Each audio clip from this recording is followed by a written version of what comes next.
अनुग्रहला झालो पावन झालो चराचरी. नमो सद्गुरु तुझ्या ज्ञानदीपा, नमो सद्गुरु सच्चिदानंद रूपा, नमो सद्गुरु भक्त कल्याण मूर्ती, नमो सद्गुरु भास्कर पूर्ण कीर्ती. ज्यांचे केलिया सकल विद्यांचे होय अधिकरण, हेची वंदू श्री चरण श्री गुरूंचे ते नमस्कार. आता उपजोनिया पुढती येऊ, काला खाऊ दही भात, वैकुंठी तो ऐसे नाही, कवळ खाई काल्याचे. प्रस्तुत प्राप्त प्रसंगी प्राप्त स्थळी कीर्तन रूपे सेवेकरिता निवडलेला अभंग सर्वांचे सुपरिचित असे माझे महान भगवत भक्त जगद्गुरु जगदवंदनीय श्रीमंत श्री तुकोबारा यांचा चार चरणाचा उत्कृष्ट असा अभंग. आणि ज्या अभंगामध्ये जगद्गुरु तुकोबारा आहे, भगवान पंढरीश पांडुरंग परमात्म्यासमोर आपल्या अंतःकरणामधली इच्छा प्रकट करतात. काय इच्छा आहे तुकोबारा? या इच्छा काय आहे? काला खाऊ दही भात. देवा माझी इच्छा आहे, काय इच्छा आहे? मला काला खायचा आहे. तुकोबारायाने भगवंताने विचारलं, तुकोबाराया काला खाण्यासाठी जन्माला यायची गरज आहे का? गरज आहे? अहो म्हणले तुम्ही जिथं आहात तिथं काला होऊ शकतो. तुकोबाराय म्हटले नाही रे देवा, वैकुंठितो ऐसे नाही, कवळ खाई काल्याचे. तुकोबाराय म्हणतात देवा वैकुंठामध्ये हा काला दुर्लभ आहे. तुका म्हणे काला वैकुंठी दुर्लभ, विशेष हा लाभ संत संगी. हा काला वैकुंठामध्ये दुर्लभ आहे, मग कुठे आहे? तुका म्हणे वाळवंट बरवे नीट उत्तम. तुकोबाराय म्हणतात हा काला वाळवंटातच आहे. शास्त्रामध्ये काला 3 प्रकारचा आहे. आता 3 पद्धतीचा काल आहे. एक काल आहे तो सांसारिक जीवासाठी आहे, एक काला आहे तो भगवत भक्तासाठी आहे, आणि एक काला आहे तो जीवनमुक्तासाठी आहे. आता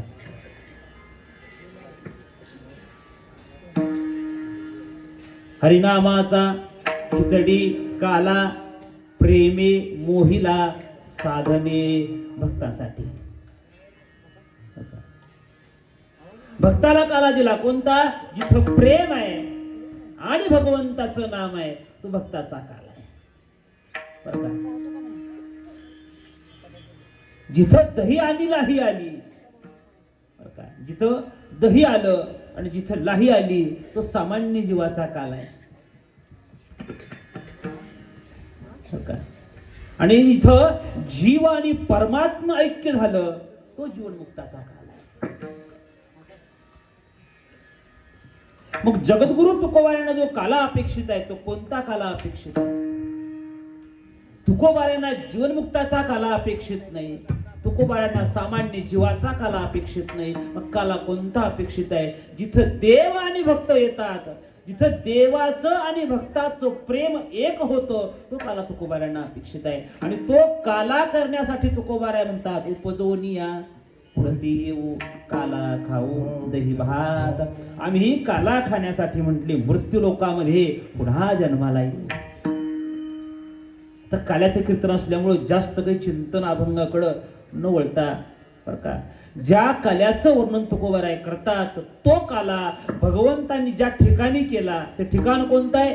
तुका म्हणे वाळवंट बरवे नीट उत्तम. ते वाळवंट कोणतं आहे? ते वाळवंट आहे महाराज वृंदावनाचं वाळवंट आहे. त्या वाळवंटामध्ये भगवंतानी हरिनामाचा, भक्ताचा आणि प्रेमाचा काला केला. ह्या काला करण्यासाठी भगवंताला साधे अट्टहास घ्यावे लागले नाहीत महाराज. काला सामान्य नाही. का नाही सामान्य? कारण हा काला करण्यासाठी भगवंताला यावं लागलं म्हणून काला सामान्य नाही. देवाला वैकुंठात काला करता आला नसता का? वैकुंठात भक्त नव्हते का? वैकुंठात कोण नाही महाराज? वैकुंठात सगळे देव आहे, भक्त आहेत. मग भगवंताला मृत्यू लोकामध्ये येण्याची गरज काय पडली? परमात्मा मृत्यू लोकामध्ये आला का आला? भगवंताला अवतार घेऊनच काला करावा लागला. का करावा लागला? वैकुंठामध्ये राहून भगवंताला काला करता आला असता, मग वैकुंठामध्ये न राहता परमात्मा मृत्यू लोकामध्ये येतो. नुसता येत नाही, नश्वर देहाला धारण करून येतो. नाशवंत देह जाणार सकळ, आयुष्य खातो काळ सावधान. देवाला माहिती नाही का देह नाशिवान आहे? निर्माण त्यानंच केलाय, त्याला माहिती नसेल? मग त्याला माहिती असून सुद्धा तो परमात्मा मृत्यू लोकामध्ये येतो आणि काला करतो. कारण काय? काय कारण आहे? परमात्मा मृत्यू लोकामध्ये जन्माला येतो, अवताराला येतो आणि अवताराला येऊन भगवंतानी गोकुळामध्ये काला करावा. कारण काय? हे कारण ज्याला कळालं बर का, त्याला खऱ्या अर्थानं काला कळाला म्हणतात. काल्याचं कीर्तन म्हणजे तेच आहे. काय? भगवंताच्या आणि भक्ताच्या प्रेमाचा संगम कशामुळे झाला? किंबहुना भगवंताच्या आणि भक्ताच्या प्रेमसंगमातून जो निर्माण होणारा आनंद आहे, त्या आनंदाचं नाव म्हणजेच काला आहे. काला काला काला म्हणजे असं काही वेगळा काही नाही. भगवान परमात्मा अवतार घेतो. का घेतो? आम्हासाठी अवतार. मत्स्य कोर्मादी सुकर मोही धाव घाली पाना, नाम घेता पंढरी राना. भगवंताचा अवतार आहे. तुकोबारा म्हटले आमच्यासाठी अवतार, जगासाठी अवतार नाही, जीवासाठी अवतार नाही, एखाद्या राक्षसाला मारावं म्हणून अवतार नाही. मग कोणासाठी अवतार आहे? महाराज सांगतात भक्ता राखे पाया पाशी,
पायापाशी दुर्जनाशी भगवान परमात्म्याचा अवतारच आहे भक्तासाठी.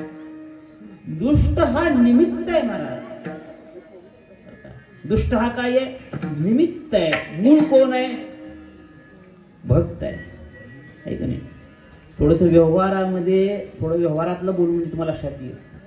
नवरा बायकोचं भांडण झालं बापू, ऐकलं का? नवरा बायकोचं भांडण झालं. नवरा बायकोचं भांडण झाल्यानंतर बायकोला जर एखादी गोष्ट बोलायची असेल नवऱ्याला, तर सरळ नवऱ्याला बोलत नाही. मग काय करते? आधी पोरला सांगते, ए पिंट्या, तुझ्या बापाला सांग. मग त्या पिंट्याला शिव्या घालायच्या. शिव्या कोणाला घालायच्या? पिंट्याला. पण असतेत कुणाला? नवऱ्याला.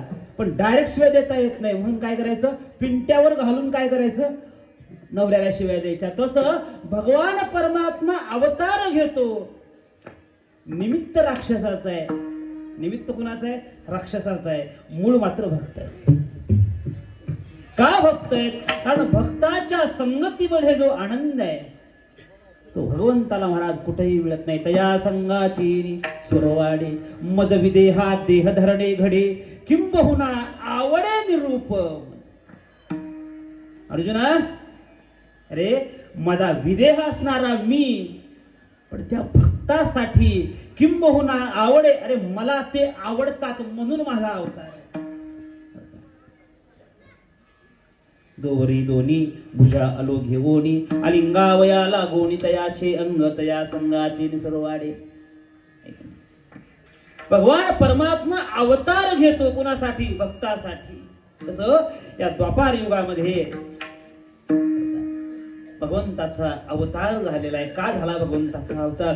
सर्वांना माहितीये. पापीचे भक्त दैत्यजी मातले धरणीशी झाले ओझे त्यासी वत्स्वरूपी पृथ्वी ब्रह्मया पाशिजाय नेत्री वाहे तोय सांगत असे. पृथ्वी मातेनं वासराचं रूप धारण केलेलं आहे आणि त्या उग्रसेनाचा असणारा मुलगा कंस, त्या कंसानं महाराज सर्व पृथ्वीवर हाहाकार माजवलेला आहे. अनेक दैत्यांची सेना त्यानं गोळा केलेली आहे आणि अनेक दैत्यांच्या साह्यानं महाराज त्यानं पृथ्वीवर हाहाकार माजवलेला आहे. आणि पृथ्वीला महाराज दुःख झालं आणि दुःख होऊन महाराज पृथ्वी गाईच्या वस्त्राच्या रूपानं ब्रह्मदेवाकडे लागली आणि सांगू लागली, ब्रह्मदेवा, हा भार आता मला सहन होत नाही. ब्रह्मदेवाने सांगितलं, काळजी करू नका. मग काय करा? चला म्हणले. कुठं चला? क्षीरसागरामध्ये चला. सगळे देव, पृथ्वी माता, ब्रह्मदेव, भगवान शंकर आदी सर्व देवी देवता भगवंताच्या दर्शनासाठी क्षीरसागरामध्ये आलेले. सर्वांनी महाराज पुरुषोत्तानं भगवंताची स्तुती केलेली आहे. भगवान परमात्मा प्रसन्न झाले आणि सांगितलं, काळजी करू नका. देवकीच्या उदरामध्ये मी 8व्या अवतारानं रूप धारण करणार आहे आणि धारण करून सर्वांचं रक्षण करणार आहे. आनंद झाला महाराज. पण जाण्या अगोदर भगवंतांनी सर्वांना सांगितलं, मी जाणार आहे म्हटले, पण एकटा जाणार नाही. एकटा जाणार नाही. मग एकटा जाणार नाही मग कसं म्हटले देवा? तसं नाही म्हटले, मी एकटा जाणार नाही. मग मला सांगा, एकटंच जर कीर्तनाला उभारलो, रंग येईल का? टाळकरी नाहीत, ऐकणारे नाहीत, वाजवणारे नाहीत, म्हणणारे नाहीत, कोण नाहीत. थोड्या वेळासाठी मारुती राय नाही असं धरून चला. मोकळ्या रानात जर कीर्तन करायला लागलो एकटंच उभारून, आनंद आहे का? आनंद नाही महाराज, आनंद नाही. आनंद येण्यासाठी सगळे असावे लागतात. महाराज म्हणतात ना, एकलेन कंठे एकलेन कंठेची मनोनी आले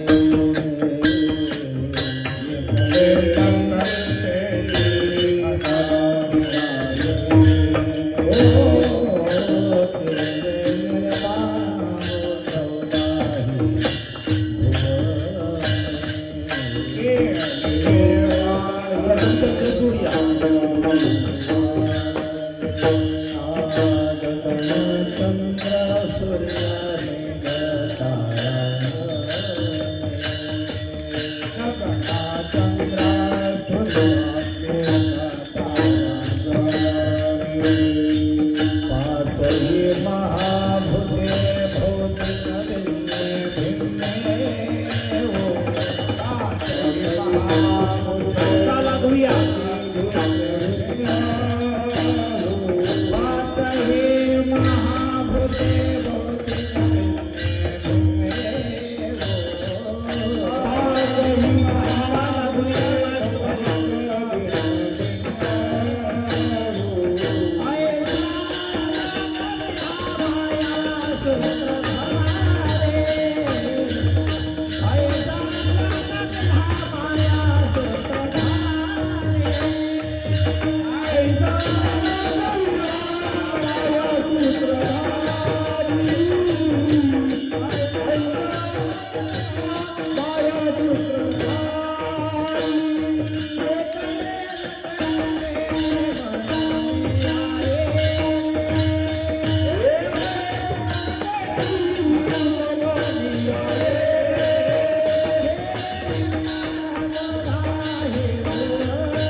केली निर्माण 14ही भुवने गगन चंद्र सूर्य मेघ तारांगणे पाचही महाभूते भौतिके भिन्न भिन्न वो. भगवंताला एकट्याला करमलं नाही महाराज म्हणून सगळा खेळ केलाय. जसं देव म्हणतात मी जातो अवताराला पण एकटा जाणार नाही. मग सगळे म्हटले देवा मग आता कुणाला नेणार. देवाने सांगितलं राम अवतारात सगळे आलता. हो म्हणले सगळे आलतो देवा. वानर रूपानं राम अवतारामध्ये सगळे आले होते. असं म्हणले आता याही अवतारामध्ये सगळे यायला पाहिजे. सगळे म्हटले देवा आलो असतो पण राम अवतारात आम्हाला तुम्ही दिलं काय खायला देऊन देऊन झाडावरली फळन पानं. राम अवतारात सगळे देव माकडं झालते. भगवान शंकर मारुतीराय झालते.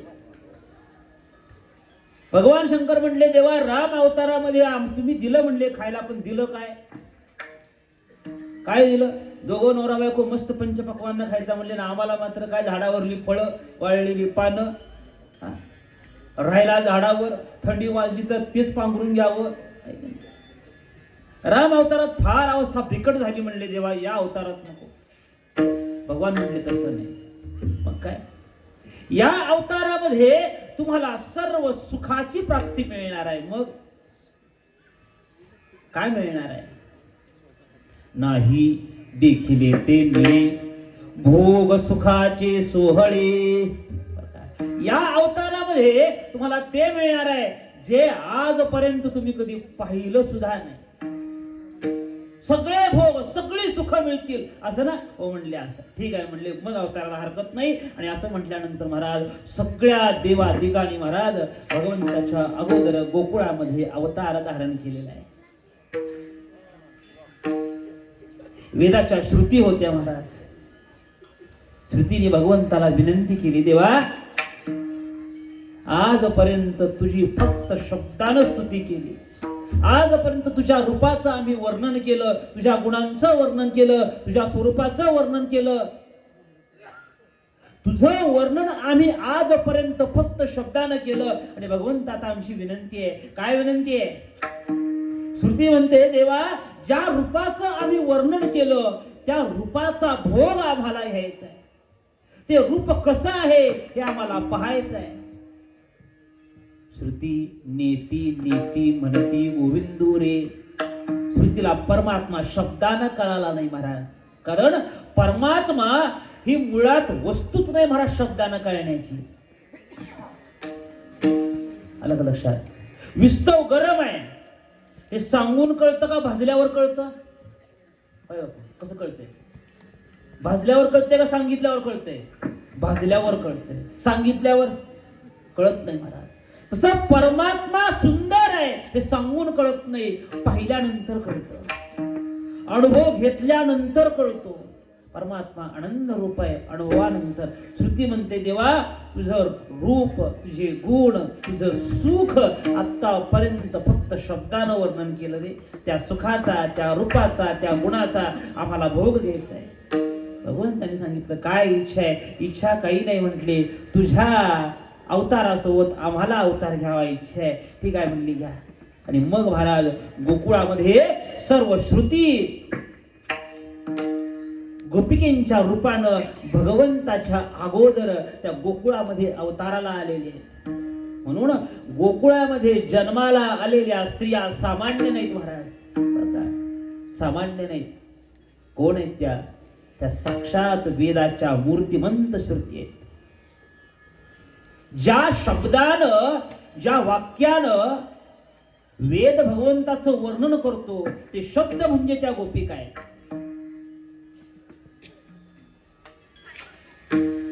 कोणी सुना झाल्या, कोणी सासा झालेले आहेत, कोणी लेकी झालेले आहेत. प्रत्येक देव आपापल्या अधिकाराप्रमाणे नंद उपनंद प्रत्येक जण आपापल्या अधिकारानं गोकुळामध्ये अवतार घेतोय.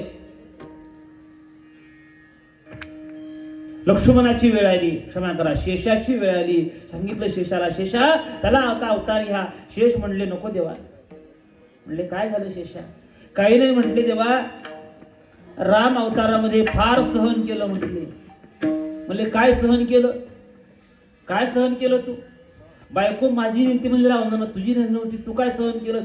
देवा म्हणले बायको तुमची जरी नेली असली तरी 14 वर्ष मला झोप मिळाली नाही, 14 वर्ष मला काही खायला मिळालं नाही, 14 वर्ष काही प्यायला मिळालं नाही, लग्न होऊन सुद्धा ब्रह्मचारी राहिलो 14 वर्ष. काय मिळालं सांगा म्हटले देवा मला. एवढा त्रास सहन केला म्हणले. कधी विचारलं का नवरा बायकोनं मी रोज जावं वनात, फळं दोघा नवरा बायकोला आणून फळं खायला द्यावीत, दोघा नवरा बायकोनी मला दाखवून दाखवून खावं. पण कधी विचारलं का लक्ष्मणा एखादं फळ खातोस का? नाही म्हणले देवा आता अवतार नको. देव म्हणते असं करू नको, आता तू मोठा हो, आता तू वडील सर्व, आता तू मोठा हो. आणि तू मोठा झाला की तुझी सगळी आज्ञा मी पाळी नवी आज्ञा तुझी बारी. लक्ष्मणा आता तू हो शेषा मोठा. मग शेष मान्य झाले. ठीक आहे म्हणते देवा मी आता मोठा होतो. महाराज सगळ्या अवताराची क्रिया पूर्ण झाली. इकडं गोकुळामध्ये हे वेदाच्या श्रुती सासा सुना आणि लेकीच्या रूपाने अवताराला आलेले आहेत. वेदाच्या ज्ञानपर श्रुती आहेत त्या सासूच्या रूपाने आलेल्या आहेत. वेदाच्या कर्मपर उपासनापर श्रुती आहेत त्या सुनेच्या रूपाने आलेल्या आहेत. आणि वेदाच्या ज्या भक्तीपर प्रेमपर श्रुती आहेत त्या लेकीच्या रूपाने आलेल्या आहेत. ज्ञान सासू झालं,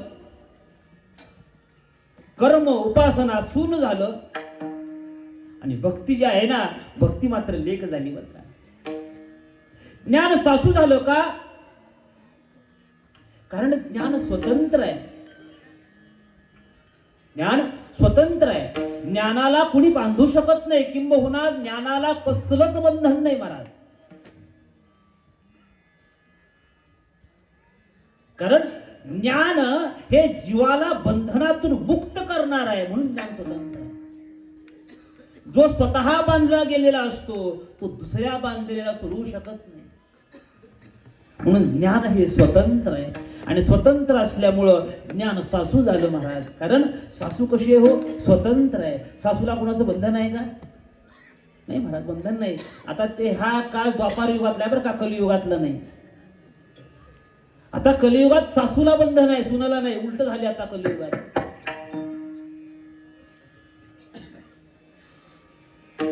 कलियुगात सगळं उलट आहे महाराज. द्वापार युगामध्ये सासूला बंधन होतं, सुनेला बंधन होतं, स्वातू स्वतंत्र होती महाराज. आणि स्वातू स्वतंत्र असल्यामुळं ज्ञान जे होतं ते सासू झालेलं, भक्ती जी होती ना, भक्ती लेक झाली. का झाली लेक? कारण ज्ञानाला परम प्रिय असणारी जर कोण असेल ना तर ती भक्ती आहे. भक्ती ही ज्ञानाची लेक झाली. लेक का झाली? कारण लेक अशी आहे बर का, लेक ही सासरमध्ये स्वतंत्र आहे, क्षमा करा, लेक ही सासरमध्ये पारतंत्र्यात राहते आणि माहेरात मात्र स्वतंत्र राहते. लेकीला सासरमध्ये बंधन आहे, माहेरात मात्र काय महाराज? स्वातंत्र्य आहे बर का.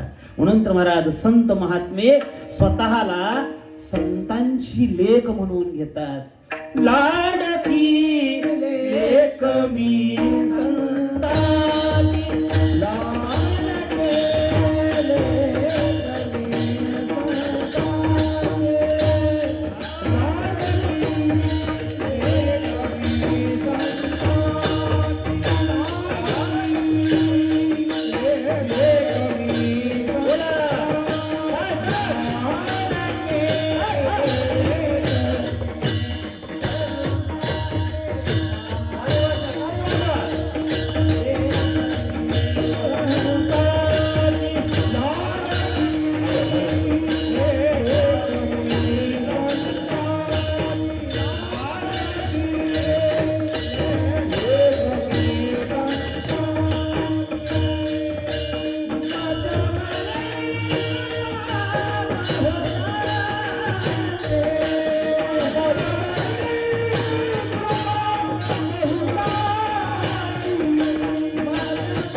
लाडकी लेक मी संतांची, संत महात्म्याची तुकोबाराय स्वतःला लेक म्हणून घेतात महाराज. का? कारण संतांसाठी माहेर म्हणजे पंढरपूर आहे महाराज, है की नाही? माझी जीवीची आवडी पंढरपुरा नीलगुडी, पांडुरंगी मनरंगले, गोविंदाचे गुणी वेधले. ज्ञानोबाराय संत महात्म्यांना पंढरपूर हे काय आहे? माहेर आहे महाराज. तुकोबाराय म्हणतात मी संतांशी लेक आहे. का लेक आहे? कारण लेक ही लाडकी असते महाराज. आईची असो बापाची असो लेक काय असते? लाडकी असते. ज्ञानाची लेक ही भक्ती आहे महाराज. गंमत अशी आहे, ज्ञान जोपर्यंत अज्ञानात आहे, क्षमा करा, भक्ती जोपर्यंत अज्ञानाच्या अंतःकरणामध्ये आहे तोपर्यंत ती बंधनात आहे.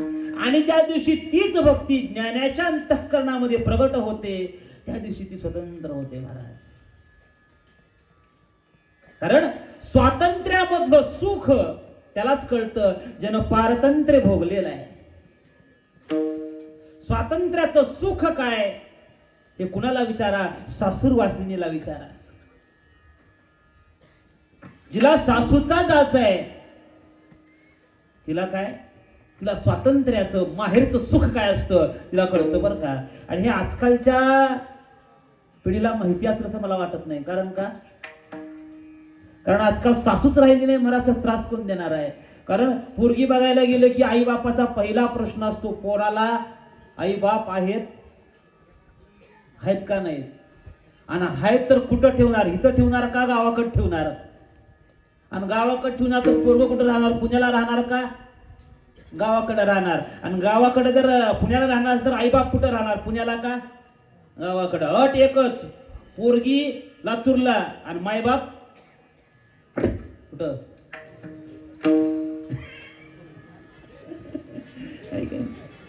लिओ कन्सून कुठं? पुण्याला. मायबाप कुठं?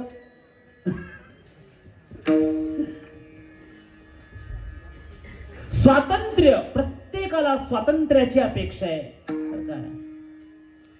आणि म्हणूनच महाराज लेकीला तेव्हा आनंद होतो जेव्हा ती लेक महाराज माहेरला येते. भक्तीला माहेर म्हणजे ज्ञान आहे. ज्ञान हे भक्तीचं माहेर आहे. ही भक्ती जोपर्यंत ज्ञानाच्या संगतीत आहे तोपर्यंत भक्तीला आनंद आहे महाराज. भक्ती आनंदात राहते. आणि ज्या दिवशी या ज्ञानाचा अज्ञानाचा संपर्क भक्तीला होतो त्या दिवशी भक्ती दुःखात जाते. म्हणून भगवंताचं ज्ञान होणं हे भक्तीसाठी पोषक आहे. आणि भगवंताचं अज्ञान होणं हे भक्तीचं दुर्दैव आहे. आमच्या जीवनामध्ये, आमच्या अंतःकरणामध्ये आम्ही कितीही भक्ती करू द्या, पण आमच्या भक्तीला जर ज्ञानाची जोड नसेल तर ती भक्ती दुःखातच राहते महाराज. नामदेव त्या दिवशी महाराजांनी सांगितलं, माऊली महाराजांनी सांगितलं ना, नामदेवरायांना तोपर्यंत देव कळाला नाही, नामदेवरायांची भक्ती तोपर्यंत सफल झाली नाही जोपर्यंत देव ज्ञानानं कळाला नाही. ज्या दिवशी कुत्र्यात देव दिसला त्या दिवशी खऱ्या अर्थानं भक्ती कळाली. कुत्र्यात देव दिसला म्हणजे भगवंताचं ज्ञान झालं. कसं ज्ञान झालं? सर्वागती राम देहादेही एक, सूर्यप्रकाशक सहस्ररश्मी. म्हणून भक्ती जोपर्यंत ज्ञानाच्या स्वाधीन आहे, ज्ञानाच्या सावलीत आहे बरं का, ती भक्ती सुखी आहे. कारण भक्ती ही ज्ञानाची लेक आहे महाराज. म्हणून पूर्वीच्या काळी पहा, पूर्वीच्या काळीच्या स्त्रिया, हा काळ तेव्हाचा सांगतोय मी ज्या वेळेस महाराज वाहतुकीची व्यवस्था नव्हती, त्यावेळेस एखादी स्त्री माहेरपणाला निघाली, माहेरपणाला आली, 4 दिवस राहिली आणि परत सासरला निघालेली असताना, त्या काळी काही मोबाईल नव्हते महाराज का, लगेच काढलं. त्या अंबानीला एक कामधंदा नव्हता महाराज, सगळ्याला फुकट करून ठेवले. ऐका नाही, ते 4G होतं तोपर्यंत ठीक होतं. आता तर 5G झाले. 5G वाल्यास तर सोनच आहे महाराज, अनलिमिटेड किती वापरा, ते काही संपतच नाही.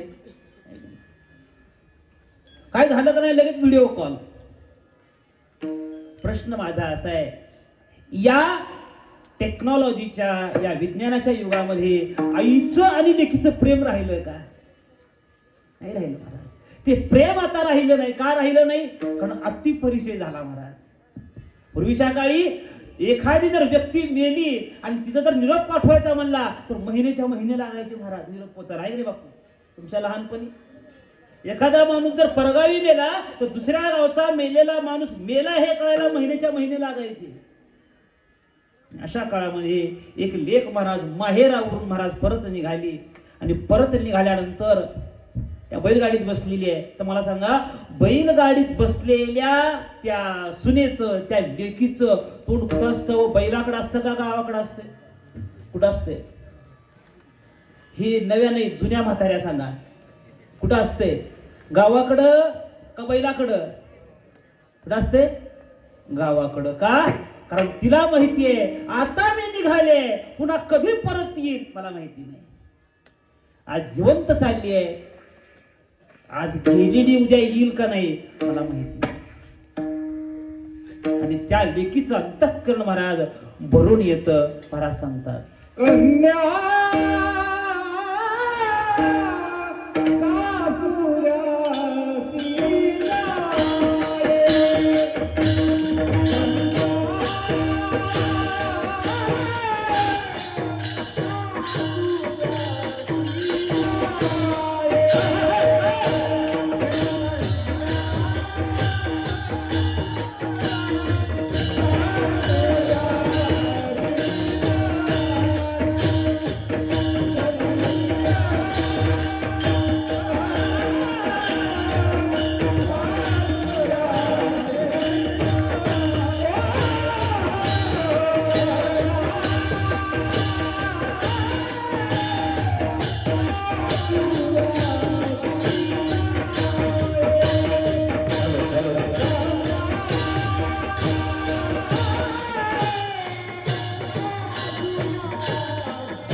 एखादी कन्या महाराज म्हटले सासरवाडीला निघाली आणि निघालेली लेक महाराज.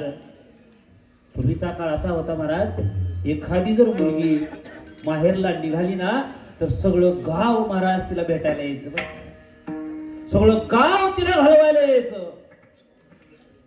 गावातली लहान सहान म्हातारी कोतारी तरणी सगळी महाराज तिला घालवायला यायची. कारण गावाला माहिती होतं ही आज चालली आहे, उद्या कधी येईल सांगू शकत नाही. आणि तिनंही महाराज काय करावं, गाव जोपर्यंत दिसेनासं होत नाही तोपर्यंत महाराज त्या गाडीमध्ये उभारून महाराज टाच वर करून त्या आपल्या गावाकडे पाहत राहावं. काय गेला महाराज आता काही नाही महाराज. 4 व्हीलर आल्या, 2 व्हीलर आल्या, आहे का नाही, स्कूटी आली, आहे का नाही, आली आठवण की मारलं बटन, आहे का नाही, आली बसली बोलली लगेच. लेक आहे महाराज. लेकीला माहेरामध्ये स्वातंत्र्य आहे. बघा तुम्ही, एखादी लेक माहेरामध्ये आली, तिला सकाळी 10 वाजेपर्यंत झोपू द्या, तिला आई काहीच म्हणणार नाही महाराज. का? तर आईला वाटतं आपल्या लेकीला सासरवाडीत लई दास आहे, तिला कुठं माहित आहे, हिचाच दात सासूला आहे. तिला वाटतं आपल्या लेकीला सासरवाडीत भरपूर दास आहे. 10 वाजेपर्यंत झोपली काय, 11 वाजेपर्यंत झोपली काय, ती उठवत नाही. एखाद्या वेळेस भाऊजाई चुकून गेलीच उठवायला, लगेच सांगते उठवू नको, झोपली आहे ना, झोपू दे. तसं ज्ञानाची लेक ही भक्ती आहे महाराज. आणि त्याच ज्ञानाची सून झाली, तिचं नाव आहे कर्म, तिचं नाव आहे उपासना.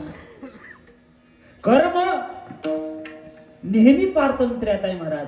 कर्म नेहमी बंधनात आहे. कर्माला बंधन आहे महाराज.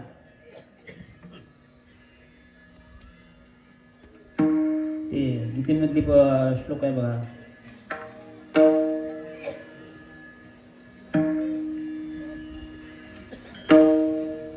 गीतेमधला श्लोक आहे बंधनावर, कर्मावरचा, कर्मबंधन.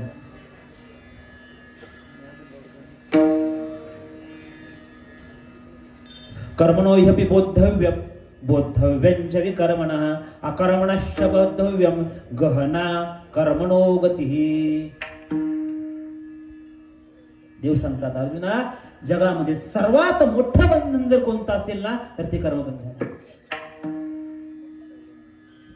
ज्याचा उदयच बंधनातून आहे, त्याचं नाव काय आहे? कर्म आहे. जे जीवाला करावंच लागतं, त्याचं नाव काय? बंधन. माणूस किती जरी म्हणला मी काहीच करणार नाही, काही न करणं हे देखील करणंच आहे, की नाही? बरोबरांचं प्रमाण नाही का? का बांधोनी हात पाय तो रथी घातीला होय, न जायची जाय दिगंतरा. एखाद्या माणसाचे हातपाय बांधले आणि त्याला रथात टाकलं, आणि तो म्हणला माझे किती बी हातपाय बांध, मी कुठं जाणारच नाही, हलणारच नाही. तो कितीही जरी म्हटला तरी रथ निघाला की तो आपोआप काय होतो महाराज? त्या रथासोबत तोही निघून जातो, तोही जसा पुढे चालत राहतो, त्याला चालायची गरज नाही, रथ चालला तो आपोआप चालतो. तसं कर्माचं बंधन आहे. मनुष्य कितीही जरी म्हणला मी कर्म करणारच नाही, तरी कर्म करणारच नाही, तरी देखील बसल्या जागेवर सुद्धा कर्म होतं महाराज. होतं का नाही? आता कीर्तनात बसल्या बसल्या पाय हलवतात, कर्म आहे. बसल्या बसल्या दोऱ्या काढतात, कर्म आहे. एवढंच काय महाराज, सकाळी सकाळी बाहेर गेल्यावर बी काड्या मोडतात, काय कर्मच आहे. मी सांगत नाही, हगतिया मोडी काढी तुकबाड्या सांगतात. बसल्या जागेवर सुद्धा काय महाराज? शांत बसणं ही कर्मच आहे. म्हणजे कर्म हे बंधनातच आहे, आणि जिथं बंधन आलं तिथं दुःख आलं. व्यवहारामध्ये सुनेला काय आहे महाराज? बंधन आहे. सून ही माहेरात स्वतंत्र आहे, पण सासरमध्ये मात्र काय आहे? पारतंत्र्यात आहे. एखाद्या वेळेस लेक 10 काय 12 वाजेपर्यंत झोपू द्या, आई काही बोलणार नाही. पण तीच सून जी रोज सकाळी पहाटे 3 वाजता उठणारी जर आज 4 वाजता उठली, सासू काय म्हणते लगेच? हेच शिकवले का तुझ्या माईबापांनी? आता हा भाग वेगळा की आजच्या काळ कलियुगातली पहाट हे सकाळी 8ला होते, तो विषय नाही. पण एखादी सून जर पहाटेच्या तासभर उशिरा उठावी महाराज, लगेच सासू बोलते.